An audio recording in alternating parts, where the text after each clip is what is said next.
ওই বিশ্ব নেতৃত্বের কথাই বলছি।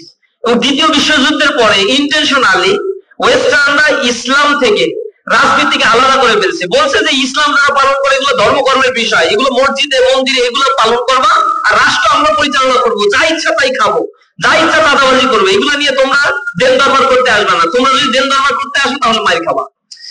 এর বিরুদ্ধে আমরা কথা বলছি যে না, এটা হবে না, তোমাদের মোরালিটি নষ্ট। বাংলাদেশে 5% মানুষের কাছে 95% সম্পদ জিম্মি হয়ে আছে, আমরা বলছি এটা হবে না, ওয়েলথ ডিসেন্ট্রালাইজ করতে হবে এবং জাকাত ভিত্তিক অর্থ ব্যবস্থা চালু করতে হবে। তারা বলে যে আমরা তো ট্যাক্সের টাকা দিই, ট্যাক্সের টাকা কারা দাও তোমরা? বাংলাদেশে যাদের ট্যাক্সের টাকা দেওয়ার মতো ক্যাপাসিটি আছে তাদের 75% ট্যাক্সের টাকা দেয় না, এনবিআর এর তথ্য। এবং ফাঁকিবাজি করে, ট্যাক্স লয়ারদের কাছে যায়, যাওয়ার পরে তারা শিখাই দেয় যে তুমি এখন তোমার যে ওয়েলথ আছে এই পরিমাণে তুমি হচ্ছে ব্যাংকের থেকে লোন নাও, লোন নিলে তাহলে কাটাকাটি হয়ে যাবে আর তোমার ট্যাক্স দেওয়া লাগবে না। এইভাবে করে জনগণকে ধোঁকা দেয়। তাহলে দেশ কিভাবে চলে? আপনার আমার পকেটের ট্যাক্সের টাকা, যেটাকে ইনডিরেক্ট ট্যাক্সের টাকা বলে, এটা 15% করে আপনাকে আমাকে একটা কাপড় কিনলে, একটা খাবার রেস্টুরেন্টে গিয়ে খেলে এখানে 15% ট্যাক্স দিতে হয়। এটা হচ্ছে বাংলাদেশের 7 লক্ষ কোটি টাকা বাজেট হলে 5 লক্ষ কোটি টাকা হচ্ছে এখান থেকে আয় হয় সরকারের। এই হচ্ছে বাংলাদেশ। কুলি মজুর, দিন মজুর, শ্রমিক, এই সকল মানুষের কষ্টার্জিত টাকা দিয়েই কিন্তু আমার রাষ্ট্র পরিচালিত হয়।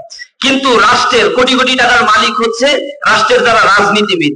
আপনারা দেখছেন রাজনীতি করতে গিয়ে যখন নমিনেশন পায় নাই তখন ভাঙচুর শুরু করে দিচ্ছে। আমরা বলছি যে রাজনীতি তো করো জনগণের কল্যাণে, তো ভাঙচুর করতেছো কেন? বলছে নমিনেশন পাই নাই তাই। 17 বছর ধরে আমরা জুলুম নির্যাতনের শিকার, তো জুলুম নির্যাতনের শিকার, এখন তো আর কেউ জুলুম করতেছে না, এখন যাও না জনগণের কল্যাণে কাজ করো, ভাঙচুর করো কেন? বলে না আমরা নমিনেশন পাই নাই কেন, আমরা জুলুমের শিকার। নমিনেশন পাইলে কি হবে? এমপি মন্ত্রী হইলে উৎকুচ পায়, পকেট ভরে, এজন্যই নমিনেশন তার পাইতে হবে, না হলে আগুন ধরাবে, তারা এরে ওরে খুন করবে, মেরে ফেলবে, এই হচ্ছে তাদের পলিটিক্স। এটা তো মুখ ফুটে বলতে পারে না, হচ্ছে 17 বছর ধরে জুলুমের শিকার, এখন কেন নমিনেশন পাবো না? তো নমিনেশন পাইলে তোমার উপকারটা কি?